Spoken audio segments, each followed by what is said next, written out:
ఓం నమః శివాయ. ఓం నమో నారాయణాయ. నరదృష్టి నివారణ కాళభైరవాయ నమో నమః. ఓం కాళకాలాయ విద్మహే కాళాతీతాయ ధీమహి తన్నో నరదృష్టి నివారణ కాళభైరవ ప్రచోదయాత్. హరి ఓం. ఓం మహాదేవ్యై చ విద్మహే విష్ణుపత్ని చ ధీమహి తన్నో మహాలక్ష్మి ప్రచోదయాత్. హరి ఓం. మా ఛానల్కి స్వాగతం. చూస్తున్న వీక్షకులకు ప్రేక్షకులకు ప్రియ కాళభైరవ భగవద్బంధులకి స్వాగతం పలుకుతూ మమ్మల్ని ఎంతగానో ఆదరిస్తూ ఉండబడినటువంటి ప్రియ సోదర సోదరీమణులకు సనాతన ధర్మ సంరక్షకులకు జ్యోతిష అభిమానులకు అందరికీ కూడా ఆషాఢ మాసంలో బహుళాష్టమి అమావాస్య గురువారము, ఈసారి శ్రావణ మాసము శుక్రవారం ప్రారంభం అవుతుంది కనుక విశేషమైన వ్యాపార అభివృద్ధి సకల ఐశ్వర్యం అందరికీ కలగాలని కోరుకుంటూ మనసారా మహాలక్ష్మీదేవి అమ్మవారిని వేడుకుంటూ అందరికీ ఆశీర్వచనం. 16/7/2025 నుండి 31/7/2025 వరకు పుట్టినటువంటి వారందరికీ కూడా ముందస్తుగా జన్మదిన శుభాకాంక్షలు. గతంలో వివాహం చేసుకున్న వారికి వివాహ వార్షికోత్సవ శుభాకాంక్షలు. ద్వాదశ రాశుల్లో గ్రహ గమనాల్ని ఒకసారి వీక్షింపచేద్దాం. వృషభ రాశిలో శుక్ర భగవానుడు స్వక్షేత్రం సంచార స్థితి, మిథున రాశిలో దేవగురు బృహస్పతి సంచార స్థితి, కర్కాటక రాశిలో రవి బుధ సంచార స్థితి, బుధాదిత్య రాజయోగము, సింహరాశిలో కుజుడు మరియు కేతు సంచార స్థితి, కుంభరాశిలో రాహు సంచార స్థితి, మీనరాశిలో శని భగవానుడి యొక్క సంచార స్థితితో ద్వాదశ రాశుల్లో గ్రహ గమనాలు ఈ విధంగా ఉన్నాయి. కన్యరాశి వారు ఆషాఢమాస బహుళాష్టమి, ఆషాఢమాస బహుళ అమావాస్య గురువారము, పునర్వసు పుష్యమి నక్షత్ర సందర్భంగా గురు పుష్యార్క యోగాన్ని ఎలా పొందాలి, శ్రావణ మాసంలో మొదటి శుక్రవారం ప్రారంభం అవుతుంది కనుక లక్ష్మీదేవి అమ్మవారి యొక్క కృప కటాక్ష వీక్ష ఎలా పొందాలో ఈ వీడియోలో సవివరంగా సంపూర్ణంగా తెలుసుకుందాం. కన్యరాశిలో ఏ నక్షత్రాలు వస్తాయి అనగా ఉత్తరా నక్షత్రంలోని 2, 3, 4 పాదాలు, హస్తా నక్షత్రంలో 4 పాదాలు, చిత్తా నక్షత్రంలోని 1, 2 పాదములు కలిపితే కన్యరాశి అవ్వడం జరుగుతుందని చెప్పి మీరు గమనించాలి. కన్యరాశి అధిపతి బుధ భగవానుడు. వీరికి 6వ స్థానంలో రాహు సంచారం చేయడం వలన అప్పులు ఇవ్వడం, అప్పులు తెచ్చుకోవడం, అనారోగ్య సమస్యలు, వారు ఏదో అంటున్నారు వీరు ఏదో అంటున్నారు అని చెప్పి మీరు చిన్న చిన్న విషయాలను భూతద్దంలో చూడడం మానేయాలి. మీ పని మీరు చేసుకుంటూ వెళ్ళండి. ఎవరు ఏదన్నా ఎవరు కాదన్నా మీరేంటో మీ మనసుకు తెలుసు. మీరు చేస్తున్న ధర్మ కార్యక్రమాలే మీ విజయానికి సోపానాలని చెప్పి కూడా గమనించాలి. 7వ స్థానంలో శని భగవానుడు జలరాశిలో సంచారం చేయడం వలన ప్రేమికులు చాలా జాగ్రత్తగా ఉండాలి. నూతనమైన వ్యాపారాలు ప్రారంభించేటువంటి కాల సమయంలో ఒడిదుడుకులు ఏమన్నా వస్తే వాటిని ఎలా తట్టుకోవాలో తెలుసుకోగలగాలి. తల్లిదండ్రులతో, స్నేహితులతో, ఎక్స్పర్ట్స్తో మీరు సలహాలు తీసుకోగలిగినట్లయితే మీకు చాలా మంచి కాలం ఉందని చెప్పి కూడా గమనించాలి. భాగ్యస్థానంలో శుక్రుడు సంచారం చేయడం వలన భార్యాభర్తల మధ్య అన్యోన్యత చాలా అవసరము. రాజ్యస్థానంలో గురు సంచార స్థితి ఉండడం వలన తల్లిదండ్రులతో కానీ గురువులతో కానీ మీరు యొక్క ఏదైతే చేయాలనుకుంటున్నారో ప్రణాళికాబద్ధంగా ఉండబడిన జీవన విధానాన్ని మీరు కరెక్ట్గా ఒక పేపర్ మీద రాసుకొని ఎక్స్ప్లెయిన్ చేయగలిగినట్లయితే అందులో లోటుపాట్లని సరిదిద్దుకోగలిగితే విజయం అంతా కూడా కన్యరాశి వారు సొంతం అయ్యే పరిస్థితి చాలా అధికంగా ఉంది. ఏకాదశంలో బుధాదిత్య రాజయోగం, ఆత్మకారకుడు రవి, బుద్ధికారకుడు బుధుడు ఏకాదశంలో ఉండడం వలన ప్రభుత్వ ఉద్యోగ ప్రయత్నం చేసేవారికి ఇది చాలా మంచి కాలము.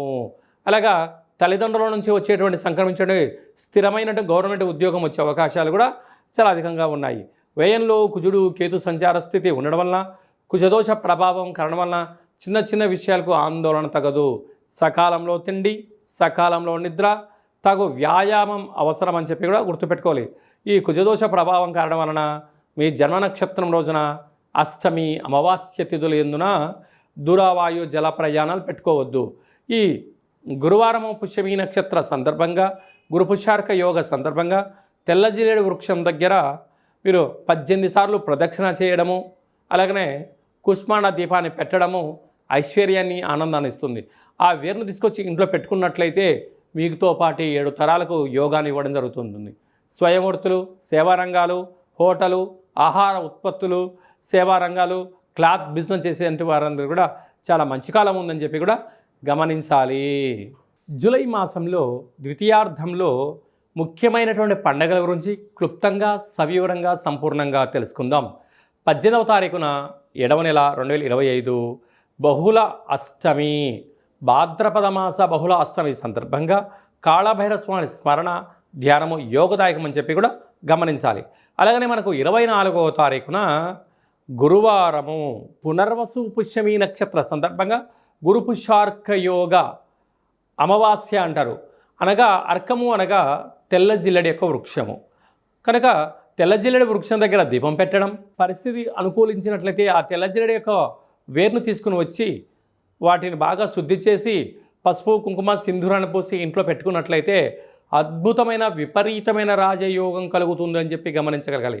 శ్వేతార్కము అంటే తెల్ల జిల్లెడి యొక్క వేర్లలో వినాయకుడి స్వరూపం ఏర్పడి ఉంటుంది.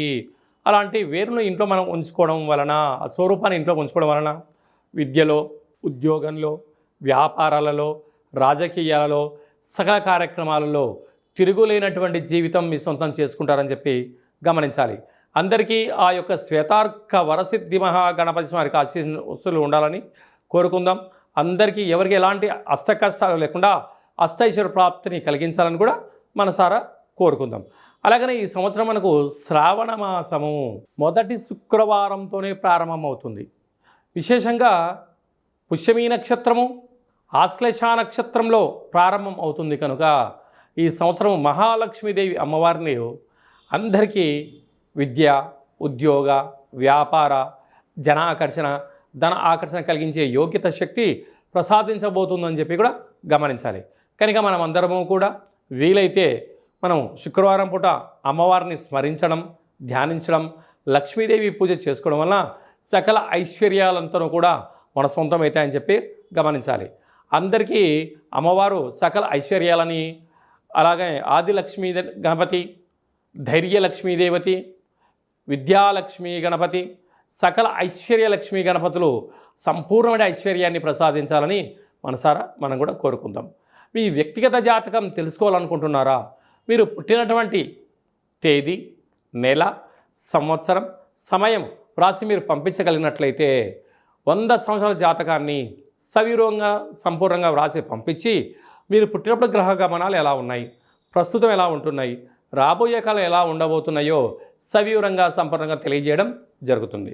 చాలామందికి పుట్టినటువంటి కాల సమయంలో డేటా బర్త్లు లేనటువంటి కారణం వలన పేరు యొక్క మొదటి అక్షరాన్ని అనుసరిస్తూ, అలాగనే మీకు రమణ శాస్త్రం ద్వారా అనగా గవళ ద్వారా భూత, భవిష్యత్, వర్తమానాన్ని కాళభైరవ ఉపాసన చేత తెలియజేయడం జరుగుతుంది. కనుక జాతకాన్ని తెలుసుకుందాం.